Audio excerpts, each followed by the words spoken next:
ಆಗ್ಲೇಬೇಕಲ್ಲ, ಮದುವೆ ಆಗದೆ ಅಂತೂ ಇರೋಕ್ಕಾಗಲ್ಲ. She is Sneha. Hi guys. Yeah, speak something about Maharashtra. Maharashtra Pune. ನಾನು ಬರೆಯೋ ಕವಿತೆಗಳೆಲ್ಲ ನೋಡಿ ನೀವಂತೂ ಪಕ್ಕ ಅಂದ್ಕೊಂಡಿರ್ತೀರಾ ನನ್ನ ಕನ್ನಡದ ಹುಡುಗಿ ಅಂತ. ಅದೇನೋ ನಿಜ, ಆದರೆ ನನಗೆ ಒಂದಷ್ಟು ಜನ ಫ್ರೆಂಡ್ಸ್ ಇದ್ದಾರೆ. ಅವರೆಲ್ಲ ಬೇರೆ ಸ್ಟೇಟ್ ಅವರು. ಅವರಿಗೆ ಕನ್ನಡ ಗೊತ್ತಿಲ್ಲ, ನನಗೆ ಮರಾಠಿ ಹಾಗೂ ತಮಿಳ್ ಗೊತ್ತಿಲ್ಲ. ಇವಳು ವೈಭವಿ ಅಂತ, she is from Tamil Nadu and she is Neha. ಮತ್ತು ಅವರಿಬ್ಬರು ನೇಹನ ಸಿಸ್ಟರ್ಸ್. ಇವ್ರು 3 ಜನ ಮಹಾರಾಷ್ಟ್ರದಿಂದ ಬಂದಿದ್ದಾರೆ.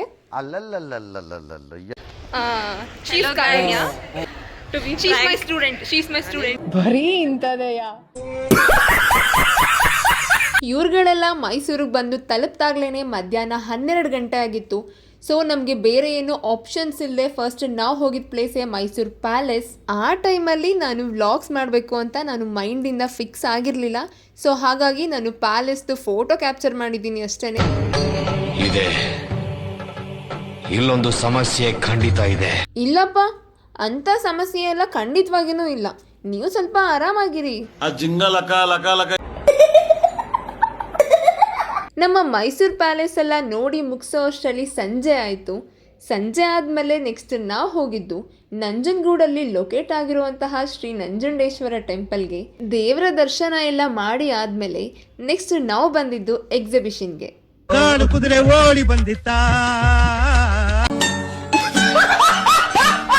ಆ್ಯಕ್ಚುಲಿ ಏನಾಯಿತು ಗೊತ್ತಾ, ನಾವು ನಂಜನಗೂಡಿಂದ ಹೊರಟಾಗ ವೆದರ್ ಏನೋ ತುಂಬ ಚೆನ್ನಾಗೇ ಇತ್ತು. ಆದರೆ ಅರ್ಧ ದಾರಿಗೆ ಬಂದಮೇಲೆ ಸಡನ್ನಾಗಿ ಮಳೆ ಶುರು ಆಯಿತು. ನಮಗೆ ಬೇರೆ ಆಪ್ಷನ್ ಇರಲಿಲ್ಲ. ಅಟ್ ಎನಿ ಕಾಸ್ಟ್ ನಾವು ಎಕ್ಸಿಬಿಷನ್ಗೆ ಹೋಗಲೇಬೇಕಿತ್ತು. ಸೊ ನಾವೇನು ಮಾಡಿದ್ವಪ್ಪ ಅಂದರೆ ಮಳೆನಲ್ಲೇ ನೆನ್ಕೊಂಡು ಹಾಗೋ ಹೀಗೋ ಮಾಡಿ ಮೈಸೂರಿಗೆ ಬಂದು ತಲುಪಿದ್ವಿ. ನೀವು ನಂಬ್ತಿರೋ ಬಿಡ್ತಿರೋ ನನಗೆ ಗೊತ್ತಿಲ್ಲ, ನಾನು ನೋಡಿರೋ ಮಟ್ಟಿಗೆ ಮೈಸೂರಂತೂ ಸೇಫೆಸ್ಟ್ ಸಿಟಿ. ಅದರಲ್ಲಿ ನನಗೆ ಯಾವುದೇ ತರಹದ ಅನುಮಾನ ಇಲ್ಲ. ಆದರೆ ನನ್ನ ಫ್ರೆಂಡ್ಸ್ ಯಾಕೋ ಸಿಕ್ಕಾಪಟ್ಟೆ ಭಯ ಪಡ್ತಾ ಇದ್ರು. ಹಾಗಾಗಿ ಅವ್ರ ಸೇಫ್ಟಿಗೋಸ್ಕರ ನಮ್ಮ ಜೊತೆನಲ್ಲಿ ಒಬ್ಬ ಹುಡುಗ ಇದ್ರೆ ಬೆಸ್ಟ್ ಅಂತ ಅಂದ್ಬಿಟ್ಟು ಇವನನ್ನು ಕರ್ಕೊಂಡು ಹೋಗಿದ್ವಿ. ಐ ಥಿಂಕ್ ಅದೇ ಅನ್ಸುತ್ತೆ ನಾವುಗಳು ಮಾಡಿದ್ದು ದೊಡ್ಡ ಮಿಸ್ಟೇಕ್. ನಾವು ನಮ್ಮ ಸೇಫ್ಟಿಗೋಸ್ಕರ ಇವನನ್ನು ಕರ್ಕೊಂಡು ಬಂದರೆ ಇವ್ನು ನೋಡಿದ್ರೆ ಚೈಲ್ಡ್ ಚಪಾತಿ ಥರ ಆಡ್ಕೊಂಡು ನಿಂತಿದ್ದಾನೆ ಅಷ್ಟೇ. ನಾವು ಎಕ್ಸಿಬಿಷನ್ ಹೋಗಿದ್ದು ವೀಕೆಂಡಲ್ಲಿ. ಸೊ ಆದ್ರಿಂದ ಸಿಕ್ಕಾಪಟ್ಟೆ ರಶ್ ಇತ್ತು. ಆ ರಶಲ್ಲಿ ನೇಹನ್ ಸಿಸ್ಟರ್ಸ್ ಇಬ್ಬರು ಕಳೆದೋಗಿದ್ರು. ಅವರಿಬ್ರು ಕಳೆದೋದ್ರಲ್ಲ ಅಂತ ನಾವೆಲ್ಲರೂ ಹುಡ್ಕಾಡ್ತಾ ಇದ್ರೆ ಇವ್ರುಗಳು ನೋಡಿ ಹೆಂಗ್ ಆಡ್ಕೊಂಡು ನಿಂತಿದ್ದಾರೆ ಅಂತ.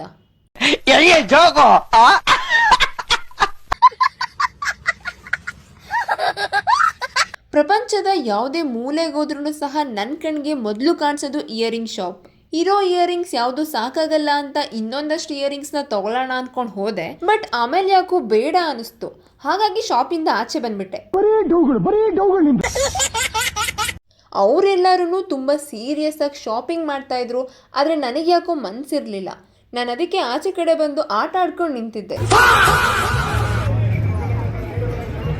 ಜೋರಾಗಿ ಓದಬೇಕು.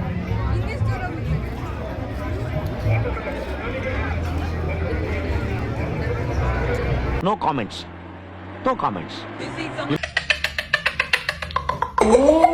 ನನಗಂತೂ ಸಿಕ್ಕಾಪಟ್ಟೆ ಹಸುವಾಗ್ತಾ ಇತ್ತು. ಆದರೆ ಇವ್ರುಗಳೆಲ್ಲರೂ ಶಾಪಿಂಗ್ ಅಂದ್ಕೊಂಡು 1 hour ಟೈಮ್ ಸ್ಪೆಂಡ್ ಮಾಡಿದ್ರು. ನನಗಂತೂ ಆ 1 ಗಂಟೆ ಟೈಮು 1 hour ಥರ ಫೀಲ್ ಆಯಿತು ಗೊತ್ತಾ.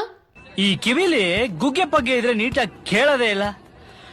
ಏನಂದೆ, ಇನ್ನೊಂದ್ಸಲ ಹೇಳು. ಏನಿಲ್ಲ, 1 hour 1 ಯುಗದ ಥರ ಫೀಲ್ ಆಯಿತು ಅಂದೆ ಅಷ್ಟೇ. ಆಯ್ತು, ಆಮೇಲೆ ಇನ್ನೇನು, ಗೇಮ್ಸ್ ಆಡೋದಕ್ಕೆಲ್ಲ ಟೈಮ್ ಇರಲಿಲ್ಲ. ಸೊ ಹಾಗಾಗಿ ಗೇಮ್ಸ್ ನೋಡ್ಕೊಂಡು ಹೊರಟ್ವಿ ಅಷ್ಟೇ.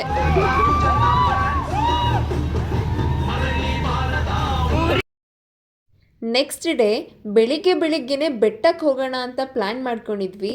ಸೊ ಹಾಗಾಗಿ ನನ್ನನ್ನು ಪಿಕ್ ಮಾಡೋದಕ್ಕೆ ಅಂತ ಕಾರುಣ್ಯ ನಮ್ಮ PG ಹತ್ರ ಬಂದಿದ್ಲು. ಇವಳು ಬಂದಿದ್ದಾಳೆ ಅನ್ನೋ ಮಾತ್ರಕ್ಕೆ ಇವಳಿಗೆ ಒಳ್ಳೆ ಮನಸ್ಸಿದೆ ಅಂತ ಅರ್ಥ ಏನಲ್ಲ. ಇವಳ ಮನೆ ಸ್ವಲ್ಪ ಇಲ್ಲೇ ಹತ್ತಿರ ಇತ್ತು. ಸೊ ಹಾಗಾಗಿ ಬಂದಿದ್ಲು ಅಷ್ಟೇ. ಎಲ್ಲ ಗೊತ್ತಾಗೋಯ್ತು. ನಾವೆಲ್ಲರೂ ಒಂದು ಬೈಕಲ್ಲಿ ಇಬ್ಬಿಬ್ರು ಬರ್ತಾ ಇದ್ವಿ. ಆದರೆ ಇವನ್ ಮಾತ್ರ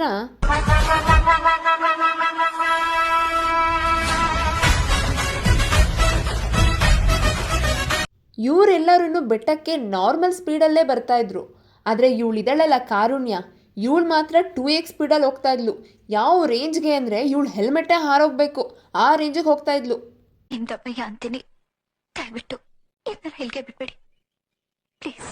ನಾವು ಸ್ಪೀಡಾಗಿ ಹೋಗ್ತಾ ಇದ್ದಿದ್ದಕ್ಕೆ ಇವ್ರುಗಳು ಸಹ ನಮ್ಮ ಸ್ಪೀಡ್ ಮ್ಯಾಚ್ ಮಾಡೋದಕ್ಕೆ ಅಂತ ಟ್ರೈ ಮಾಡ್ತಾ ಇದ್ರು. ಆದರೆ ನಮ್ಮ ಕಾರುಣ್ಯ ಬಿಟ್ಬಿಡ್ತಾಳ, ಇವಳಂತೂ ಇನ್ನೂ ಸ್ಪೀಡಾಗಿ ಹೋಗೋದಕ್ಕೆ ಶುರು ಮಾಡಿದ್ಲು. ಹಾಗೆ ಸ್ಪೀಡಾಗಿ ಹೋಗಿ ಹೋಗಿ ಬೆಟ್ಟಕ್ಕೆ ನಾವೇ ಬೇಗ ಹೋಗ್ಬಿಟ್ಟು ತಲುಪಿದ್ವಿ. ಇನ್ನೇನು ಮಾಡೋಕ್ಕಾಗತ್ತೆ, ನಾವು ಬೇಗ ಹೋಗಿದ್ದ ತಪ್ಪಿಗೆ ಅವ್ರು ಬರಲಿ ಅಂತ ಅಂದ್ಬಿಟ್ಟು ವೆಯ್ಟ್ ಮಾಡ್ಕೊಂಡು ನಿಂತಿದ್ವಿ. ಪುಣ್ಯಾತ್ಮರು ಕಣಪ್ಪ, ಹಂಗೋ ಹಿಂಗೋ ಮಾಡಿ ಬಂದು ತಲುಪಿದ್ರು.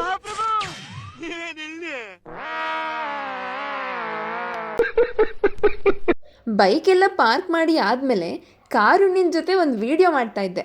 ಅವಾಗ ವೈಭವಿ ಏನಂದ್ಲು ಗೊತ್ತಾ? ನೋಡೆ ಅಷ್ಟೇ, ಇವತ್ತು ನಿಮ್ಮ ಫ್ರೆಂಡ್ ಬಂದ್ಬಿಟ್ಲು ತಾನೆ. ಅವಳು ಹಾಗೆ ಹೇಳಿದ್ಲು ಅಂತ ಎಲ್ಲರನ್ನೂ ಸಹ ಇನ್ಕ್ಲೂಡ್ ಮಾಡಿ ಒಂದು ವಿಡಿಯೋ ಮಾಡ್ತಾ ಇದ್ದೆ. ಆದರೆ ಅವಳೇ ಸೈಡಿಗೆ ಹೊಟ್ಟೋದ್ಲು. ಸರಿ ಅಂದ್ಕೊಂಡು ಇನ್ನೊಂದು ವಿಡಿಯೋ ಮಾಡಿಬಿಟ್ಟು ಅದರಲ್ಲಿ ಇನ್ಕ್ಲೂಡ್ ಮಾಡಿದೆ. ನೋಡಿ, ಇವಳೇ ವೈಭವಿ.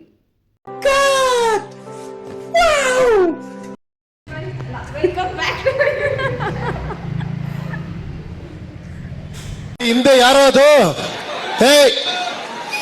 ಹಿಂದ್ಗಡೆ silent ಆಗಿರಪ್ಪ. She's Karunya. I am from Shiv College and she's her lecturer. To be she's my student. She's my student. ಮಕ್ಕ ನಿಜ ಹೇಳ್ಬೇಕಾದ್ರೆ ಪ್ಲೀಸ್ ಎಲ್ಲರೂ ಕಾಲೇಜ್ಗೆ ಜಾಯ್ನ್ ಆಗಿ. ಒಳ್ಳೆ ಪ್ಲೇಸ್ಮೆಂಟ್ಸ್ ಇದೆ, ಒಳ್ಳೆ ಲೆಕ್ಚರ್. ಇವಾಗ ಸದ್ಯಕ್ಕೆ ನಾನು ಯಾವ ಕಾಲೇಜಲ್ಲಿ ವರ್ಕ್ ಮಾಡ್ತಾ ಇದ್ದೀನಿ, ಇವಳು ಅದೇ ಕಾಲೇಜಲ್ಲಿ ಓದಿದ್ದು. She is passed out student. She is my best friend. ಇವಳು ಹೇಗೆ ಅಂದರೆ ಸಡನ್ನಾಗಿ ನಾನು ಕ್ಯಾಮ್ರಾ ಆನ್ ಮಾಡಿದ ತಕ್ಷಣ ಏನು ಮಾತಾಡಬೇಕು ಅಂತ ಗೊತ್ತಾಗಲ್ವಲ್ಲ, ಸೊ ಹಾಗಾಗಿ ಹೀಗೆ ಆಡ್ತಾಳೆ ಅಷ್ಟೇ.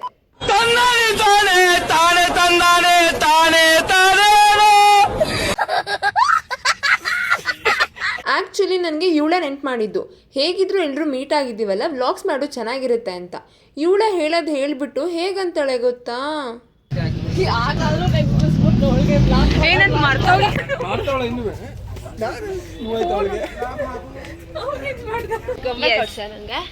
ಏನ್ ಕೊಡ್ಸ್ಬೇಕು? ಅಯ್ಯೋ ನೀನೇ ಗೊಂಬೆ, ನಿನ್ಗೆ ಯಾ ಗೊಂಬೆ? ಕಣ್ಣಲ್ಲಿ ಇನ್ನೀ ಏನೇನ್ ನೋಡ್ಬೇಕೋ ಕಾಣೆ. ಇವನೊಬ್ಬ ಕಣಪ್ಪ, ದೇವಸ್ಥಾನಕ್ಕೆ ಬಂದ್ರು ಹೆಂಗ್ ಆಕ್ಲಿಸ್ತಾನೆ ನೋಡಿ. ನನಗೆ ಎಷ್ಟು ಚೀಪ್ ಅನಿಸ್ಬಿಡ್ತು ಅಂದ್ರೆ, ಥೋ ನಿಮ್ಮ ಈ ತರದೆಲ್ಲ ಇದಾರೆ ಜನ. ನಾವು ದೇವಸ್ಥಾನಕ್ಕೆ ಸಂಡೇ ಮಾರ್ನಿಂಗ್ ಹೋಗಿದ್ರಿಂದ ಸಿಕ್ಕಾಪಟ್ಟೆ ರಶ್ ಇತ್ತು. ಮತ್ತು ನಾವು ಇದೇ ದಿನ KRS ಮತ್ತು ಶ್ರೀರಂಗಪಟ್ಟಣಕ್ಕೆ ಹೋಗೋ ಪ್ಲ್ಯಾನಲ್ಲಿದ್ವಿ. ಸೊ ತುಂಬ ಲೇಟಾಗಿ ಹೋಗ್ಬಿಡುತ್ತೆ ಅಂತ ಹೇಳಿ ನಾವು 100 ರೂಪೀಸ್ ಟಿಕೆಟ್ ತೊಗೊಂಡು ಲೈನಲ್ಲಿ ಬಂದು ನಿಂತ್ವಿ. ಆದರೆ ನಮ್ಮ ಥರನೇ ಎಮರ್ಜೆನ್ಸಿ ಇರೋರು 100 ರೂಪೀಸ್ ಕೊಟ್ಟು ಟಿಕೆಟ್ ತೊಗೊಂಡು ಬಂದಲ್ಲಿ ತುಂಬ ಜನ ನಿಂತಿದ್ರು. ಅದಕ್ಕಿಂತ ರೆಗ್ಯುಲರ್ ಲೈನಲ್ಲೇ ಎಷ್ಟೋ ಕಮ್ಮಿ ರಶ್ ಇತ್ತು ಅಂತ ನನಗನ್ನಿಸ್ತು. ಅರ್ಥ ಆಯ್ತು ಅನ್ಸುತ್ತೆ. ಫೈನಲಿ ದೇವರ ದರ್ಶನಕ್ಕೆ ಅಂತ ಬಂದು ಲೈನಲ್ಲಿ ನಿಂತ್ವಿ. ಆದರೆ ಈ ಕಾರುಣ್ಯ ಇದ್ದಾಳಲ್ಲ, ಇವಳು ಮಾತ್ರ ಜನಗಳು ಎಷ್ಟಾದರೂ ಇರಲಿ, ಹೇಗಾದರೂ ಇರಲಿ, ಇವಳು ಮಾತ್ರ ಒಟ ಅಂತ ಅಂತಾನೆ ಇರ್ತಾಳೆ. ಎಷ್ಟೇ ಆದರೂ ನನ್ನ ಬೆಸ್ಟ್ ಫ್ರೆಂಡ್ ಅಲ್ವಾ, ನನ್ನ ಬುದ್ಧಿನೇ ಕಲ್ತಿದ್ದಾಳೆ. ಯಾಕಾದ್ರೂ ಇವಳು ಬ್ಲಾಗ್ ಮಾಡು ಅಂತ ಗೊತ್ತಿಲ್ಲ, ನನಗೆ ಕಲರ್ ಕಾಣಿಸ್ತಾ ಇದೆ ನೋಡೋದು ಫಸ್ಟ್.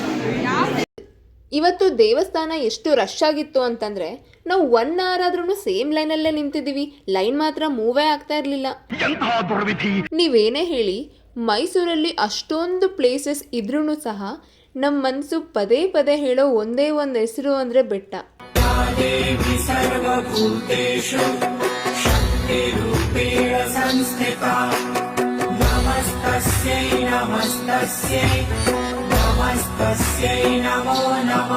ದೇವರ ದರ್ಶನ ಎಲ್ಲ ಮಾಡಿ ಆದಮೇಲೆ ಅಲ್ಲೇ ಸ್ವಲ್ಪ ಹೊತ್ತು ಕೂತಿದ್ದು ಲಡ್ಡು ಪ್ರಸಾದ ತಿಂದು ನಂತರ ನಾವು ಒಂದಷ್ಟು ಫೋಟೋಸ್ ತಗೊಂಡು ಹೊರಟ್ವಿ.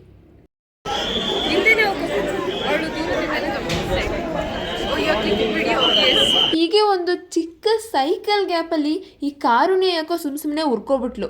ಯಾಕೆ ಅಂತ ನಂಗೆ ನಿಜವಾಗ್ಲೂ ರೀಸನ್ ಗೊತ್ತಿಲ್ಲ.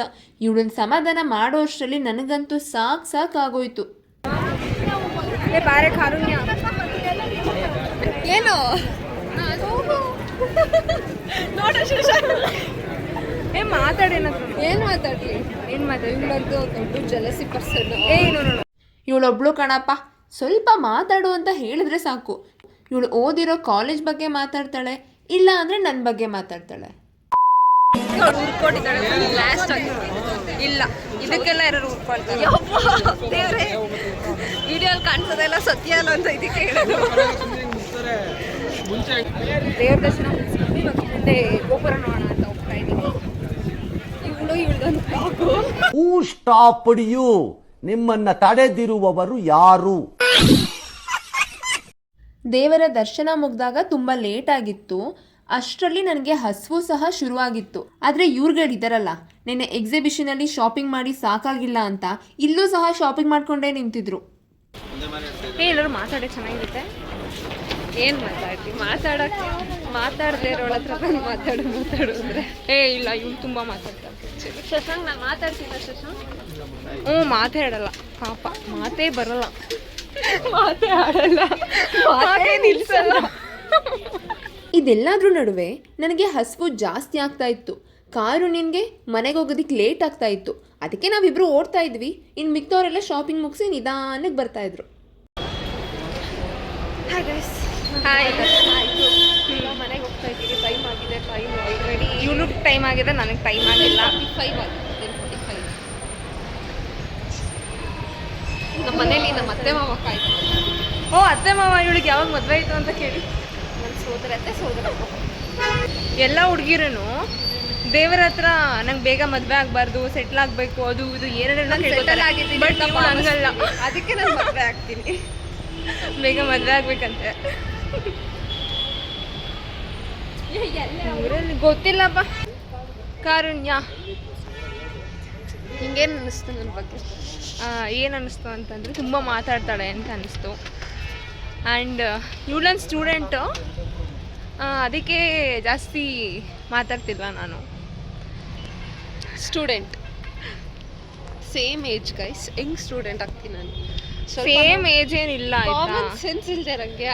ಸೇಮ್ ಏಜ್ ಎಲ್ಲ ಏನಿಲ್ಲಪ್ಪ, ಇವಳೊಂದು ಸ್ಟೂಡೆಂಟೇ. ಇವಾಗೇನೋ ನಮ್ಮ ಕಾಲೇಜಲ್ಲಿ ಲೆಕ್ಚರ್ ಆಗಿ ಹೋಗಿದ್ದಾಳೆ. ಪ್ಲೀಸ್ ಯಾರ್ಯಾರು ಈ ವಿಡಿಯೋ ನೋಡ್ತಿದ್ದೀರಾ, ಪ್ಲೀಸ್ ಎಲ್ಲರೂ ಪ್ಲೀಸ್ ಕಾಲೇಜ್ಗೆ ಜಾಯ್ನ್ ಆಗಿ. ಒಳ್ಳೆ ನಾನು ಆಗಲೇ ಹೇಳಿದೆ ಅಲ್ವಾ, ಇವಳಿಗೆ ಪ್ರಮೋಷನ್ ಮಾಡೋದು ಬಿಟ್ಟರೆ ಬೇರೆ ಏನೂ ಗೊತ್ತಿಲ್ಲ ಅಂತ. ಸೊ ಇವಳು ಕಾಲೇಜ್ನ ಪ್ರಮೋಟ್ ಮಾಡಿ ನಾನು ಹೇಳಿದ್ದೆ ನಿಜ ಅಂತ ಪ್ರೂವ್ ಮಾಡ್ತಾ ಇದ್ದಾಳೆ ನೋಡಿ.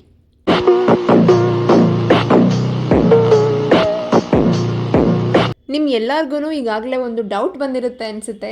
ಸ್ಟಾರ್ಟಿಂಗಲ್ಲೇ ಕನ್ನಡ ಗೊತ್ತಿಲ್ಲ ಅಂತ ಹೇಳಿ ಇವಾಗ ಕನ್ನಡದಲ್ಲಿ ಹೇಗೆ ಮಾತಾಡ್ತಾ ಇದ್ದಾರೆ ನಿಮ್ಮ ಫ್ರೆಂಡ್ಸ್ ಅಂತ ಪಕ್ಕ ಅಂದ್ಕೊಂಡಿರ್ತೀರಾ. ಕಾರುಣ್ಯ ಮೈಸೂರು ಹುಡುಗಿ, ಸೊ ಅವಳಿಗೆ ಕನ್ನಡ ಗೊತ್ತು. ಮತ್ತು ವೈಭವಿ ತಮಿಳ್ನಾಡು ಆದ್ರೂ ಸಹ ಅವಳಿಗೆ ಸ್ವಲ್ಪ ಕನ್ನಡ ಗೊತ್ತು.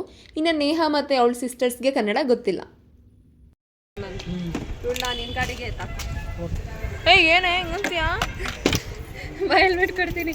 ಬಾಯ್ ಬಾಯ್ ಬಾಯ್. ಕಾರುಣ್ಯಗೆ ಮನೆಗೆ ಹೋಗೋದಕ್ಕೆ ಲೇಟ್ ಆಗ್ತಾ ಇತ್ತು, ಸೊ ಅವಳು ಹೊರಟೋದ್ಲು. ಆ್ಯಕ್ಚುಲಿ ನಾವುಗಳು ಸಹ ಅವಳು ಹೋಗ್ಲಿ ಅಂತಲೇ ಕಾಯ್ತಾ ಇದ್ವಿ, ಸ್ವಲ್ಪ ನೆಮ್ಮದಿಯಾಗಿರೋಣ ಅಂತ. ಈ ನನ್ನ ಮಕ್ಕಳು ಮತ್ತೆ ಶುರು ಮಾಡಿದ್ರಯ್ಯ. ಇವರೆಲ್ಲರನ್ನು ಕೇಳ್ತಾ ಇದ್ರು, ಫಾರ್ ದ ಫಸ್ಟ್ ಟೈಮ್ ನಾವು ಮೈಸೂರಿಗೆ ಬಂದಿದ್ದೀವಿ, ಮೈಸೂರಿಗೆ ಬಂದು ಮೈಸೂರು ಪಾಕ್ ತಿನ್ನಲಿಲ್ಲ ಅಂದರೆ ಹೇಗೆ ಅಂತ. ಸೊ ಹಾಗಾಗಿ ಇವ್ರನ್ನ ನಾವು ಕರ್ಕೊಂಡು ಬಂದಿದ್ದು ಮೈಸೂರು ಪಾಕ್ ವರ್ಲ್ಡ್ಗೆ. ಟೈಮ್ ಆಗಲೇ 11:30 ಆಗಿತ್ತು. ನನಗೆ ಹಸಿವು ಜಾಸ್ತಿ ಆಗಿತ್ತು, ಆದರೆ ಇವ್ರುಗಳಿಗೆ ಇನ್ನೂ ಹಸಿವಾಗ್ತಿರ್ಲಿಲ್ಲ ಅಂತ ಅನಿಸುತ್ತೆ. ಸರಿ ಅಂದ್ಕೊಂಡು ಒಳಗಡೆ ಹೋದ್ವಿ. ಅಲ್ಲಿ ಮೈಸೂರು ಪಾಕ್ನ ಟೇಸ್ಟಿಗೆ ಅಂತ ಕೊಡ್ತಾ ಇರ್ತಾರಲ್ಲ, ಅವುಗಳನ್ನೇ ತಿಂದು ಹೊಟ್ಟೆ ತುಂಬಿಸ್ಕೊಳ್ತಾ ಇದ್ದೆ. ಏನು ಇವಳು ಯಾವಾಗಲೂ ಹಸಿವು ಅಂತ ಹೇಳ್ತಾನೆ ಇರ್ತಾಳಲ್ಲ ಅಂತೆಲ್ಲ ಅಂದ್ಕೊಳ್ಳೋದಕ್ಕೆ ಹೋಗಬೇಡಿ. ನಾನು ಸ್ವಲ್ಪ ಡಿಫ್ರೆಂಟ್. ನಾನು ಹೇಗೆ ಅಂತಂದರೆ ನನಗೆ 8 ಗಂಟೆಗೆ ತಿಂಡಿ ತಿಂದು ಅಭ್ಯಾಸ ಆಗೋಗ್ಬಿಟ್ಟಿದೆ, ಹಾಗಾಗಿ ತುಂಬ ಹಸಿವಾಗ್ತಾ ಇತ್ತು ಅಷ್ಟೇ.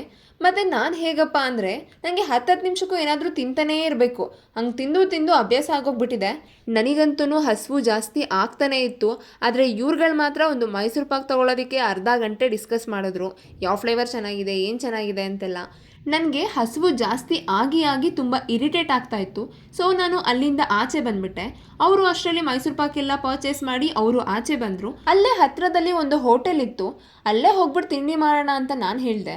ಆದರೆ ಅವ್ರುಗಳು ನನ್ನ ಮಾತು ಎಲ್ಲಿ ಕೇಳ್ತಾರೆ, ನಾವು ಹೋಟೆಲ್ ಮೈಲಾರಿಗೆ ಹೋಗ್ಬಿಟ್ಟು ದೋಸೆ ತಿನ್ನಬೇಕು ಅಂತ ಅಂದರು. ಸರಿ ಅಂದ್ಕೊಂಡು ಅಲ್ಲಿಗೆ ಹೋದ್ವಿ. ಹೆಂಗೋ ನಮ್ಮ ಅದೃಷ್ಟಕ್ಕೆ ಇನ್ನೂ ದೋಸೆ ಇಟ್ಟು ಖಾಲಿಯಾಗಿರಲಿಲ್ಲ ಅಲ್ಲಿ. ಅವರು ಬೇಗ ದೋಸೆ ಹಾಕ್ಕೊಂಡು ತಂದುಕೊಡ್ತಾ ಇದ್ರು. ನಾವು ತಿಂತಾ ಕೂತಿದ್ವಿ. ತಿಂದೆಲ್ಲ ಆದಮೇಲೆ ಇವ್ರುಗಳೆಲ್ಲ ಸ್ವಲ್ಪ ಲಗೇಜ್ ಪ್ಯಾಕ್ ಮಾಡೋದಿದೆ ಅಂತ ಹೇಳಿದರು. ಸರಿ ಅಂತ ಅಂದ್ಕೊಂಡು ನಾನು ಸ್ವಲ್ಪ ಡ್ರೆಸ್ ಚೇಂಜ್ ಮಾಡಿ ರೆಡಿ ಆಗಬೇಕಾಗಿತ್ತು.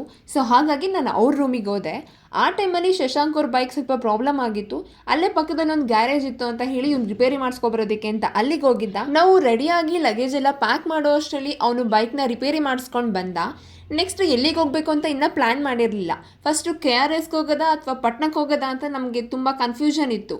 ಸೊ ಸರಿ ಅನ್ಕೊಂಡು ಎಲ್ಲೋ ಒಂದು ಕಡೆ ಹೋದ್ರಾಯ್ತು ಅನ್ಕೊಂಡು ಹೋದ್ವಿ. ಹೋಗ್ತಾ ಇರುವಾಗ ಫಸ್ಟ್ ವೈಭವಿ ಹೇಳಿದ್ಲು ಫಸ್ಟ್ ಶ್ರೀರಂಗಪಟ್ಟಣಕ್ಕೆ ಹೋಗೋಣ ಆಮೇಲೆ KRS ಹೋಗೋಣ ಅಂತ. ಅವಾಗ ನೇಹ ಹೇಳಿದ್ಲು ಫಸ್ಟ್ KRSಗೆ ಹೋಗಿ ನಂತರ ಶ್ರೀರಂಗಪಟ್ಟಣಕ್ಕೆ ಹೋಗೋಣ ಅಂತ. ಅವಾಗ ನಾನು ಹೇಳಿದೆ ಅದು ಎರಡೂ ಸಹ ಬೇಡ, ಫಸ್ಟ್ ಕಾರೇಕುರಾಗೆ ಹೋಗೋಣ, ಮಿಕ್ಕಿದ ಪ್ಲಾನ್ಸ್ ಎಲ್ಲ ಆಮೇಲೆ ಮಾಡೋಣ ಅಂತ. ಸರಿ ಅನ್ಕೊಂಡು ಎಲ್ಲರೂ ಡಿಸೈಡ್ ಮಾಡ್ಕೊಂಡು ಕಾರೇಕುರಾಗೆ ಹೋದ್ವಿ. ಹೇಗೋ ಇವ್ರನ್ನ ಕರ್ಕೊಂಡು ಹೋಗಿದ್ದ ತಕ್ಕ ಹಾಗೆ ಇವ್ರಿಗೆ ಈ ಪ್ಲೇಸ್ ಸಹ ತುಂಬ ಇಷ್ಟ ಆಯಿತು. Place is nice. It's fun. Little you like to go? No. If you want, you can. Not all are wearing jeans. Except me.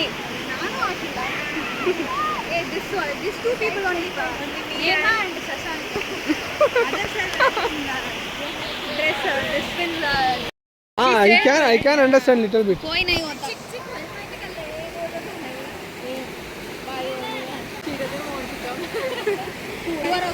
You says na she doesn't talk, she won't talk. Even me will listen to music, both of us. That's what. ನನಗಂತೂ ಈ ರೀತಿ water places ಅಂದರೆ ಸಿಕ್ಕಾಪಟ್ಟೆ ಇಷ್ಟ. But at the same time ನಾನು traditional wear ಹಾಕಿದ್ರಿಂದ ನೀರಿಗೆ ಇಳಿಲ್ಲ ಅಥವಾ ಬೇಡವಾ ಅಂತ ಹೇಳಿ ಯೋಚನೆ ಮಾಡ್ತಾ ಇದ್ದೆ. ಬಿಸಿಲು ನೆತ್ತಿ ಮೇಲಿತ್ತು, ಹೇಗಿದ್ರು ಬಟ್ಟೆ ಒಣ್ಕೊಳ್ಳುತ್ತೆ ಅಂತ ಗೊತ್ತಿತ್ತು. ಸೊ ಹಾಗಾಗಿ ಕೊನೆಗೂ ನೀರು ಇಳ್ದ ಬಿಟ್ಟೆ. ನೀರು ತುಂಬ ರಭಸವಾಗಿ ಬರ್ತಾ ಇದ್ದಿದ್ದರಿಂದ ನನಗೆ ಸಿಕ್ಕಾಪಟ್ಟೆ ಭಯ ಆಗ್ತಾ ಇತ್ತು. ಹಾಗಾಗಿ ನನ್ನ ಜೊತೆಗೆ ಇನ್ನೂ ಇಬ್ಬರನ್ನ ಸೇರಿಸ್ಕೊಂಡೆ.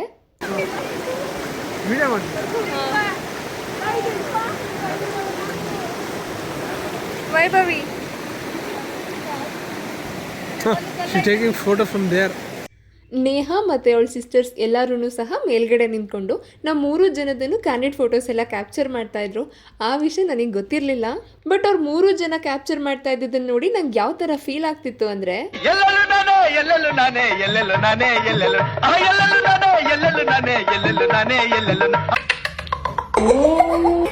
ಹೇಗಿದ್ರೂ ನಾವು ನೀರಿಗೆ ಇಳಿದಿದ್ವಲ್ಲ, ಸೊ ಹಾಗಾಗಿ ನಂದೊಂದು ವಿಡಿಯೋ ಮಾಡಿಕೊಡು ಅಂತ ಹೇಳಿ ನಾನು ನನ್ನ ಫೋನ್ನ ಶಶಾಂಕ್ಗೆ ಕೊಟ್ಟಿದ್ದೆ. ಆ್ಯಕ್ಚುಲಿ ಏನಾಗ್ತದೆ ಅಂದರೆ ಸನ್ ಆ ಕಡೆ ಇದೆ, ನಿನ್ನ ಮುಖನೇ ಕಾಣಿಸ್ತಾ ಇಲ್ಲ. ಹಾಂ ಹಂಗೆ ಮಾಡಿ, ಈ ಕಡೆ ಫೋನ್ಗೆ ಇರ್ಚು, ಸ್ವಲ್ಪ ಫೋನ್ಗೆ ಇರ್ಚು, ಹಾಗೆ ಹಾಗೆ ಹಾಗೆ ಸಾಕಲ್ವಾ? ಅವಳು ಮೈಂಡಲ್ಲಿ ಆಲ್ರೆಡಿ ಎಡಿಟ್ ಮಾಡ್ತಾ ಇದ್ದಾಳೆ ವೀಡಿಯೋಸ್ನ. ಆ ಎಡಿಟಿಗೆ ತಕ್ಕಂಗೆ ವೀಡಿಯೋಸ್ ಹೊರಡ್ತಿದ್ದಾಳೆ. Hello guys.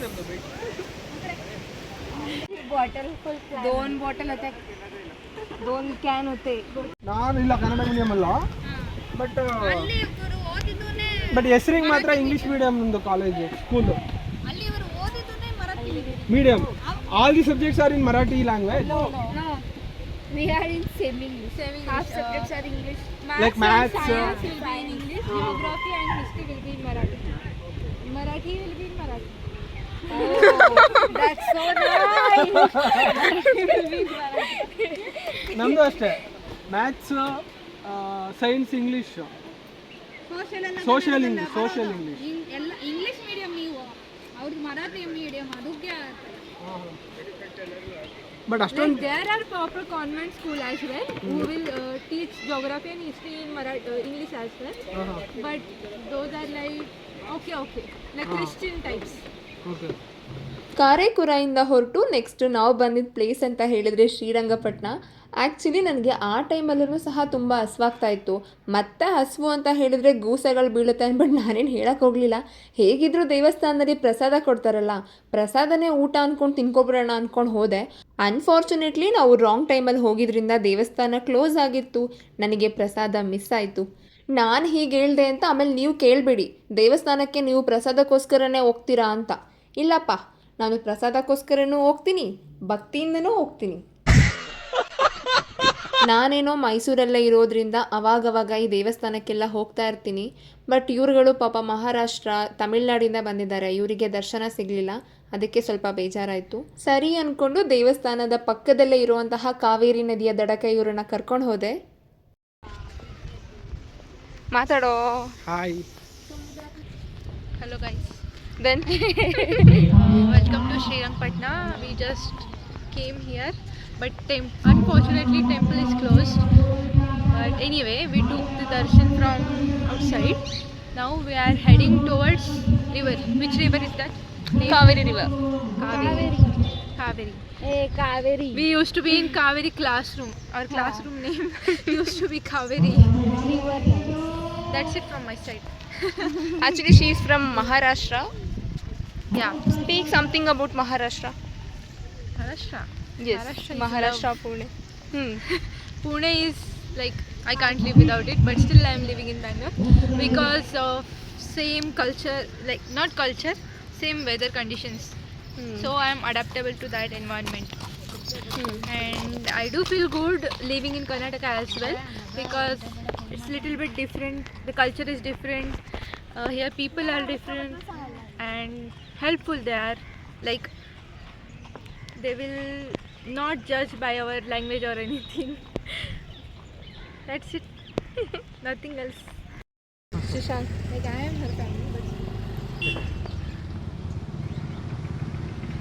काहीतरी झालं आहे ना ಹಾಯ್ ಮಾತಾಡಂತೆ ಫೈನಲಿ ನದಿ ಹತ್ರ ಬಂದ್ವಿ. ನದಿ ಹತ್ರ ಹೋದ್ಮೇಲೆ ಮುಗೀತು.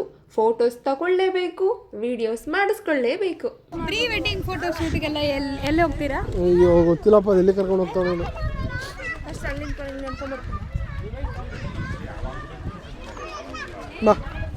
ಹಾಗೆ ಬರ್ತಾ ಇರುವಾಗ ಈ ಫೋರ್ಟ್ನ ನೋಡಿದ್ವಿ. ಒಳಗಡೆ ಹೋಗೋಣ ಅಂತ ಕೇಳಿದೆ.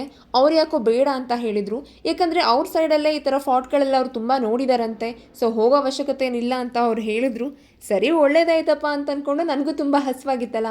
ಸೊ ಹಾಗಾಗಿ ನಾವು ರುಚಿ ಮನೆ ಹೋಟೆಲ್ಗೆ ಬಂದ್ವಿ. ಇವ್ರುಗಳೆಲ್ಲರೂ ಏನು ಊಟ ಮಾಡೋದು ಅಂತ ಯೋಚನೆ ಮಾಡಿಕೊಂಡು ಮೆನ್ಯೂ ನೋಡ್ತಾ ಕೂತಿದ್ರು. ಬಟ್ ನನಗಂತೂ ಅಷ್ಟು ಪೇಷನ್ಸ್ ಇರಲಿಲ್ಲ. ನಾನು ಡೈರೆಕ್ಟಾಗಿ ರೋಟಿ ಕರಿ ಇದೆಯಾ ಅಂತ ಕೇಳಿದೆ. ಇದೆ ಅಂತ ಹೇಳಿದ್ರು. ಸರಿ ತಗೊಬನ್ನಿ ಅಂತಂದೆ. ಟೈಮ್ನ ಹೇಗೆ ಉಳಿಸ್ಬೇಕು ಅಂತ ನನ್ನನ್ನು ನೋಡಿ ಕಲ್ತ್ಕೊಳ್ಳಿ.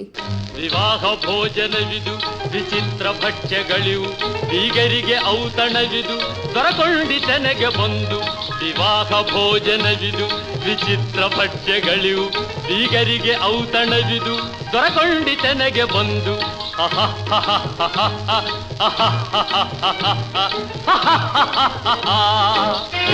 ಊಟ ಮಾಡೋದ್ರಲ್ಲಿ ಯಾವ ರೇಂಜಿಗೆ ಇನ್ವಾಲ್ವ್ ಆಗಿದ್ವಪ್ಪ ಅಂತ ಹೇಳಿದ್ರೆ, ಗಾಡಿನಲ್ಲಿ ಪೆಟ್ರೋಲ್ ಇಲ್ಲ ಅನ್ನೋದೇ ಮರ್ತೋಗಿತ್ತು. ಹೆಂಗೋ ಸದ್ಯಕ್ಕೆ ಪೆಟ್ರೋಲ್ ಬಂಕ್ ಅಲ್ಲೇ ಹತ್ರದಲ್ಲೇ ಇತ್ತು. ಸರಿ ಹಾಕಿಸ್ಕೊಬರೋಣ ಅಂದ್ಕೊಂಡು ಹೋದ್ವಿ. ಒಂದ್ಸತಿ ಪೆಟ್ರೋಲ್ ನೋಡ್ಬೇಕು, ಇಟ್ಕೊಂಬ ಒಂಚೂರು. ಇನ್ನೊಂದ್ಸತಿ ನೋಡ್ಕೊಂಡ್ತೀನಿ ಪೆಟ್ರೋಲ್ ಆಫ್ ಮಾಡೋದನ್ನ. ಥೂ, ಇವನೊಬ್ಬ ಕಣಪ್ಪ, ನೆಮ್ಮದಿಯಾಗಿ ಒಂದು ವೀಡಿಯೋ ಮಾಡೋದಕ್ಕೂ ಬಿಡಲ್ಲ. ಪಟ್ನಾದಲ್ಲೇ ಇನ್ನೂ ಸುಮಾರು ಪ್ಲೇಸಸ್ ಎಲ್ಲ ಇದ್ದು, ಬಟ್ ಇವ್ರುಗಳಿಗೆ ತುಂಬ ಟಯರ್ಡ್ ಆಗಿತ್ತಂತೆ. ಸೊ ನಾವು ಹಾಗಾಗಿ ಯಾವ ಪ್ಲೇಸಸ್ಗೂ ಹೋಗೋಕ್ಕೆ ಹೋಗಲಿಲ್ಲ. ನಾವು ಡೈರೆಕ್ಟಾಗಿ ವೇಣುಗೋಪಾಲ ಸ್ವಾಮಿ ಟೆಂಪಲ್ ಹತ್ರ ಹೋದ್ವಿ. ಏನಕ್ಕಪ್ಪ ಅಂದರೆ ವೈಭವಿಗೆ ಒಂದು ಆಸೆ ಉತ್ಪನ್ನ ಆಗಿತ್ತು. ಏನಪ್ಪ ಅದು ಅಂತಂದರೆ ವೇಣುಗೋಪಾಲ ಸ್ವಾಮಿ ಟೆಂಪಲ್ ಹತ್ರ ಸನ್ಸೆಟ್ ನೋಡಬೇಕು ಅಂತ. ಸರಿ ಅಂದ್ಕೊಂಡು ಅಲ್ಲಿಗೆ ಹೋದ್ವಿ.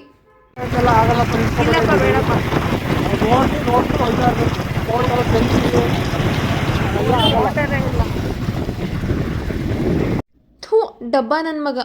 ಯಾವಾಗ ನೋಡಿದ್ರೂ ಲೆಕ್ಚರ್ ಕೊಡ್ತಾನೆ ಇರ್ತಾನೆ. ಕೆಲವೊಮ್ಮೆ ನನಗೆ ಡೌಟ್ ಆಗುತ್ತೆ, ಲೆಕ್ಚರರ್ ಅವನ ನಾನಾ ಅಂತ. ಅದೇ ಅದಕ್ಕೆ ಅಲ್ಲಿಗೆ ಹೋಗ್ಬಿಡೋಣ ವೇಣುಗೋಪಾಲ ಸ್ವಾಮಿ. ಪ್ರತಿ ಸಲ ರೈಟಿಗೆ ತೊಗೊಂಡು ಬೇರೆ ರೂಟಲ್ಲಿ ಹೋಗ್ತಾ ಇದ್ವಿ. ಬಟ್ ಈ ಸಲ ರೂಟ್ನ ಚೇಂಜ್ ಮಾಡಿದ್ದೀವಿ.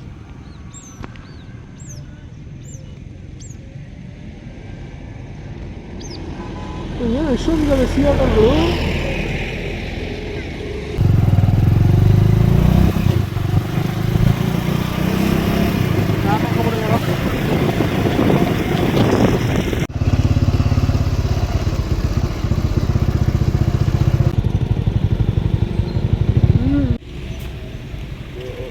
ಓಡಾಡಿದ್ರೆ ಡ್ಯಾಮ್ಗೆ damage Okay. We are running out of time. ಇದು ಒಂಚೂರು ಏನಾದರೂ ಆದರೆ ಇಡೀ ಮೈಸೂರು ಅರ್ಧ ಮೈಸೂರು.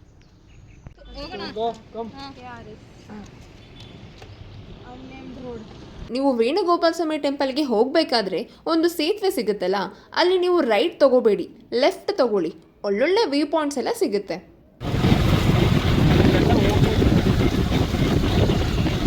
ನಾವು ಇಲ್ಲಿಗೆಲ್ಲ ಹೋಗಿ ಎಂಜಾಯ್ ಮಾಡ್ಬೋದಾಗಿತ್ತು. ಬಟ್ ನಮ್ಮ ಬಳಿ ಅಷ್ಟು ಸಮಯ ಇರಲಿಲ್ಲ. ಮತ್ತು ವೈಭವಿ ವೇಣುಗೋಪಾಲ ಸ್ವಾಮಿ ಟೆಂಪಲ್ ಹತ್ರ ಸನ್ಸೆಟ್ ನೋಡಲೇಬೇಕಾಗಿತ್ತು. ಹಾಗಾಗಿ ನಾವು ಇದನ್ನೆಲ್ಲ ಬಿಟ್ಟು ಡೈರೆಕ್ಟಾಗಿ ಅಲ್ಲಿಗೆ ಹೋದ್ವಿ. ದೇವಸ್ಥಾನಕ್ಕೆ ಹೋಗುವಾಗ ಎಲ್ಲರೂ ಒಟ್ಟಿಗೆ ಹೋದ್ವಿ. ಆದರೆ ಅಲ್ಲಿಗೆ ಹೋದ್ಮೇಲೆ ಎಲ್ಲರೂ ಫುಲ್ ಸ್ಪ್ಲಿಟ್ ಆಗೋಗ್ಬಿಟ್ವಿ. ಏನಕ್ಕಪ್ಪ ಅಂದರೆ ವೈಭವಿ ಸನ್ಸೆಟ್ ನೋಡಬೇಕು ಅಂತ ಅವಳು ಆ ಕಡೆ ಸೈಡ್ ಹೋದ್ಲು. ಇನ್ನು ಅವ್ರು 3 ಜನ ಫೋಟೋಸ್ ವೀಡಿಯೋಸ್ ಅಂದ್ಕೊಂಡು ಬ್ಯುಸಿ ಆದರು. ಇನ್ನು ನಾನು ಶಶಾಂಕ್ಗೆ ತಲೆ ತಿಂತಾಯಿದ್ದೆ, ನಂದು ಫೋಟೋಸ್ ತಕ್ಕೊಡು, ವೀಡಿಯೋಸ್ ಮಾಡಿಕೊಡು ಅಂತ. ಅಷ್ಟರಲ್ಲಿ ಮೋಡ ಫುಲ್ ಕವರ್ ಆಗಿತ್ತು. ಎಷ್ಟು ಕಾಣಿಸುತ್ತೆ ಅಷ್ಟನ್ನೇ ಸನ್ಸೆಟ್ ಅಂದ್ಕೊಂಡು ನೋಡಿದ್ವಿ. ಅಷ್ಟರಲ್ಲಿ ಮಳೆ ಸ್ಟಾರ್ಟ್ ಆಯಿತು. ನಾವೆಲ್ಲರೂ ಬಂದು ಒಂದು ಕಡೆ ನಿಂತ್ಕೊಂಡ್ವಿ. ಆದರೆ ವೈಭವಿ ಮಾತ್ರ ಮಳೆನಲ್ಲೇ ನೆನ್ಕೊಂಡು ನಿಂತಿದ್ಲು. ನಾವೆಷ್ಟು ಕರೆದ್ರೂ ಬರಲಿಲ್ಲ. ಮಳೆ ಬರ್ತಾ ಇದ್ರು ಅವಳು ಯಾಕೆ ಅಲ್ಲೇ ನಿಂತಿದ್ಲು ಅಂತ. ಅದೇ ತಾನೇ, ಯಾಕೆ ಅಂದರೆ ಅವಳು ವೀಡಿಯೋಸ್ ಮಾಡ್ತಾ ನಿಂತಿದ್ಲು. ಅವಳು ಯಾವ ವಿಡಿಯೋ ಮಾಡಿದ್ಲು ಅಂತ ಇವಾಗ ಕ್ಲಿಪ್ನ ಆ್ಯಡ್ ಮಾಡ್ತೀನಿ, ನೀವೇ ನೋಡಿ. ಇವತ್ತು ನಾವು ಮಾಡ್ಕೊಂಡಿದ್ದೊಂದು ಮಿಸ್ಟೇಕ್ ಏನಪ್ಪ ಅಂದರೆ, ಶ್ರೀರಂಗಪಟ್ಟಣ ದೇವಸ್ಥಾನಕ್ಕೆ ರಾಂಗ್ ಟೈಮಿಂಗ್ಸಲ್ಲಿ ಹೋದ್ವಿ. ಆದರೆ ಈ ದೇವಸ್ಥಾನಕ್ಕೆ ರಾಂಗ್ ಕ್ಲೈಮೇಟಲ್ಲಿ ಬಂದುಬಿಟ್ಟಿದ್ವಿ. ಸೊ ಹಾಗಾಗಿ ಅವ್ರು ಏನು ಮಾಡ್ತಾ ಇದ್ರಪ್ಪ ಅಂದರೆ, ಟೆಂಪಲ್ ಕ್ಲೋಸ್ ಆಗೋಕ್ಕೂ ಅರ್ಧ ಗಂಟೆ ಮುಂಚೆನೇ ಎಲ್ಲರನ್ನೂ ಕಳಿಸ್ತಾ ಇದ್ರು. ಇಲ್ಲ ಅಂದರೆ ಸುಮ್ಮನೆ ಏನಾದರೂ ಪ್ರಾಬ್ಲಮ್ಸ್ ಆಗುತ್ತೆ ಅಂತ. ಬಟ್ ಸ್ಟಿಲ್ ನಮಗೆ ಪ್ರಾಬ್ಲಮ್ ಆಯಿತು. ಏನು ಪ್ರಾಬ್ಲಮ್ ಅಂದರೆ, ದಾರಿ ಉದ್ದಕ್ಕೂ ಕರೆಂಟ್ ಇರಲಿಲ್ಲ. ಅದ್ರ ಜೊತೆಗೆ ಮಳೆನಲ್ಲಿ ಬೇರೆ ಸಿಗಾಕೊಂಡಿದ್ವಿ. ಇದಕ್ಕಿಂತ ಇನ್ನೊಂದು ಪ್ರಾಬ್ಲಮ್ ಬೇಕಾ? ಮಳೆ ಬರುತ್ತಂತ ನಮಗೆ ಐಡಿಯಾ ಇಲ್ಲ. ಮತ್ತು ಪ್ಲಸ್ ಇನ್ನೊಂದು 1.5K ಜಾಸ್ತಿ ಆಗೋದು, ಅಂದರೆ ಡಬಲ್ ಆಗೋದು. ಇದು 1500 ಸಿಕ್ಕಿದೆ ಆಲ್ಮೋಸ್ಟ್. ಅದು 3000 ಆಗೋದು ಕೂಡಿದ್ರೆ. ಅದು ಫ್ಯೂಲ್ ಬೇರೆ ಎಕ್ಸ್ಟ್ರಾ. ಅದು ಎಕ್ಸ್ಪೆನ್ಸ್ ಜಾಸ್ತಿ ಆಗೋದು. ಬಟ್ ಅದೇ ಸೇಫಾಗಿ ಆರಾಮಾಗಿ ಹೋಗ್ಬೋದಿತ್ತು ವಿತೌಟ್ ಎನಿ ಟೆನ್ಷನ್. ಮಳೆ ಏನೋ ಕಮ್ಮಿ ಆಯಿತು, ಆದರೆ ನನಗೆ ಹಸಿವು ಮಾತ್ರ ಜಾಸ್ತಿ ಆಯಿತು. ಹಾಗೆ ಹೋಗ್ತಾ ಇರುವಾಗ ಆನ್ ದ ವೇ ಒಂದು ಹೋಟೆಲ್ ಸಿಕ್ತು. ಅಲ್ಲಿ ಊಟ ಮಾಡಿಕೊಂಡು ನಾನು ಡೈರೆಕ್ಟಾಗಿ PGಗೆ ಬಂದೆ. ಅವ್ರಿಗೆಲ್ಲರಿಗೂ ತುಂಬ ಟೈಮ್ ಆಗಿತ್ತು. ಸೊ ಅವರು ಡೈರೆಕ್ಟಾಗಿ ಬ್ಯಾಂಗ್ಳೂರ್ಗೆ ಹೊರಟರು. ನಮ್ಮ ಮೈಸೂರು ಟ್ರಿಪ್ ಹೇಗಿತ್ತು ಅಂತ ಒಂದು ಚಿಕ್ಕ ವಿಡಿಯೋನ ಲಾಸ್ಟಲ್ಲಿ ಆ್ಯಡ್ ಮಾಡ್ತೀನಿ, ಹೋಗಿ ನೋಡ್ಕೊಬನ್ನಿ. தென்கிழக்கு தேன் சிட்டு செம்பருத்தி பூ முட்டு செல்லம் கொஞ்சதே தாலாட்ட